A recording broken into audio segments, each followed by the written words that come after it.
History tells us about kings, queens, heirs, and dynasties, but it rarely tells us about the children who were erased, the sons hidden in monasteries, the daughters locked in convents, the illegitimate heirs who threatened empires. These weren't rumors, these were real children, born into royalty, and then quietly removed from history. Tonight, we uncover the hidden children of kings, the ones the crown tried to forget. King Henry I of England didn't just have heirs, he had over 20 illegitimate children.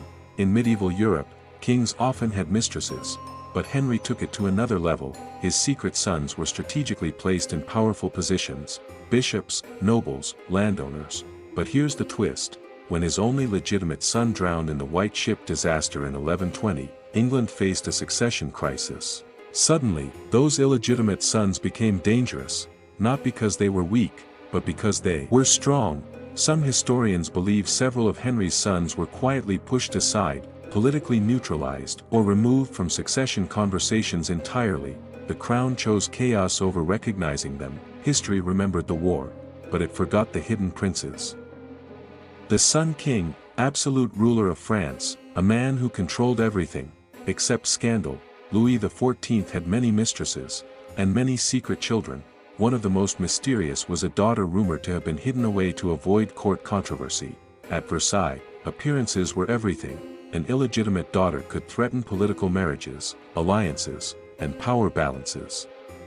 Some records suggest certain royal children were quietly sent to convents, raised under different names, or absorbed into minor nobility, not imprisoned, not executed, just erased. Imagine growing up knowing your father was the most powerful king in Europe, but the world would never know you existed.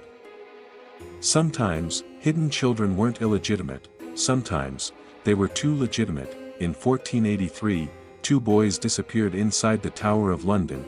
Their names, Edward V, and his younger brother, Richard of Shrewsbury. They were rightful heirs to the English throne, but their uncle, Richard III, declared them illegitimate, and locked them away. They were never seen again, no public trial, no official explanation, just silence. Their claim to the throne made them dangerous, so history buried them. To this day, their fate remains one of England's greatest mysteries. Ivan IV, also known as Ivan the Terrible, a ruler known for paranoia, violence, and fear of betrayal. Some accounts suggest that possible heirs and extended royal children were either forced into monasteries or removed from succession records to prevent challenges to the throne. In a court ruled by suspicion, even blood wasn't enough to guarantee safety. If a child posed a threat, even indirectly, they could vanish into religious life, or worse, when power depends on absolute control, even your own children become risks. In the Ottoman Empire, royal children lived dangerously.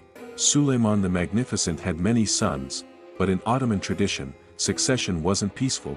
Brothers competed, and winners eliminated rivals. Some princes were executed, others were confined for life. The system was brutal but effective. Eliminate future civil war by eliminating potential heirs. Some sons were never allowed to rule. Some were never allowed to live freely. They weren't illegitimate, they were simply inconvenient. In imperial China, succession politics were just as dangerous. Emperor Hongwu had many sons, but internal court rivalries led to suspicion, demotions, and quiet removals from influence. Some princes were sent far from the capital, others were stripped of military power. Their names faded from central history. In royal courts, distance was a weapon. You didn't need to kill a child to erase them. You just needed to move them far enough away. Why do these stories disappear? Because monarchies survive on legitimacy. Hidden children create doubt, doubt creates rebellion. So records were altered, names were changed, births were denied. History is written by the crown, and the crown protects itself. Behind every throne, there were children who never wore a crown. Some were hidden, some were silenced, some were erased, but history leaves clues, and sometimes, the forgotten voices are the most powerful ones. If you want more untold royal secrets history tried to bury, subscribe, because the crown always hides something.